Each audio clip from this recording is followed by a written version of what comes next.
Okay, we've now got a half-made bowl, just purely as a largish sort of cylinder, and I've just cleaned my hands a little bit because now for this stage it's going to be working at a more finer level.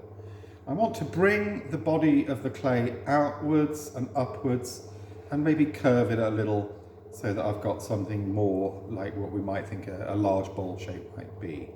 I'm going to speed the kiln up, speed the wheel up a little bit, and I'm just bending the clay out with my hand towards my right hand, and this is really just flaring the bowl at the moment.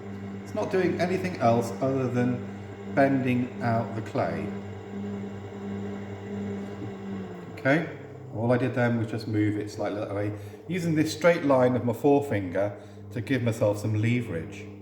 I've got what you might call a narrow V-shaped bowl with a curved bottom at the moment, but still very thick walls here and a very thick base. Well, I can do something with that clay. Let's see what I can do. I can make it a bit bigger.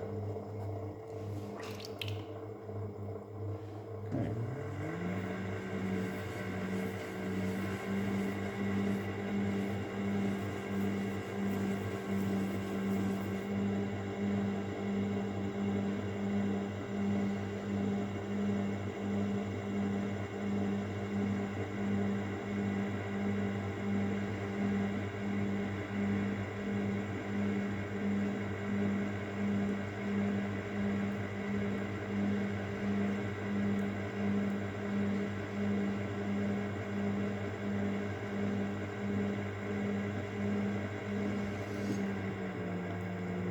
Okay, what I've done there is just draw out the bowl a little bit more.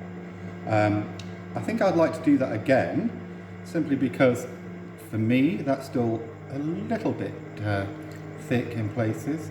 And I'm just going to dribble a little bit of water onto the walls of the inside of the pot, because that's where my fingers are going to be soon. And I'm going to just wet my hand. Just put that on the outside of the bowl, just gently, really applying a bit of slip to it, I suppose. And let's see if we can just draw it out a bit more now.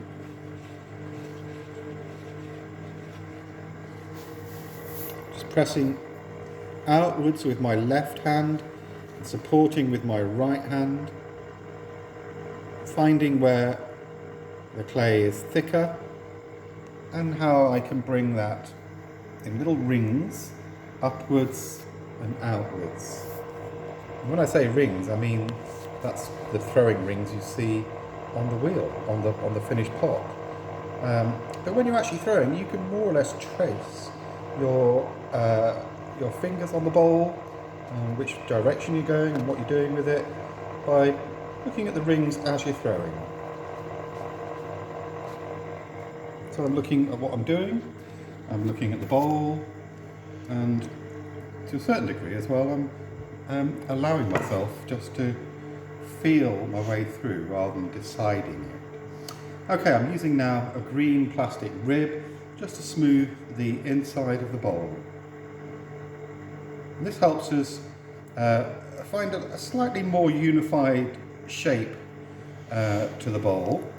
It also makes it I think more pleasant to look at when it's got a smooth interior in the next stage, but it also enables me to just pull out the bowl even more, just take it to the very edge of where it can be in terms of its fullest shape. Pretty much finished now. I would like to go on the outside of the bowl here and just take some of this clay off that's a bit loose. And that also allows me to take off any loose bits of slip and anything else I've left there while I've been throwing. And just refine the whole thing a little bit more. I'll do this again tomorrow when the clay is half dry. Well, not even half dry, probably just a quarter dry. Because at the moment it's just too wet to play with much more. And if I do much more to it, it'll just end up falling over. What I do like to do though at the moment is just get my knife and trim around the base where there's that supporting lug of clay, but I don't need it all there. I can just take away quite a lot of it, and that actually helps with it drying and draining in that centerpiece, because we don't want too much clay where we don't need it. And then finally I'm going to just wire off the base, but I'm going to leave it on this back because tomorrow I want it exactly where it is now, so I can rib it again, dry rib it, and just clean it up, clean the rim up, and then I'll actually take it off the wood once I've done that process.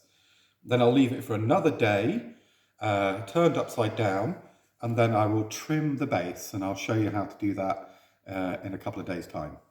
Okay, have a nice night. Bye.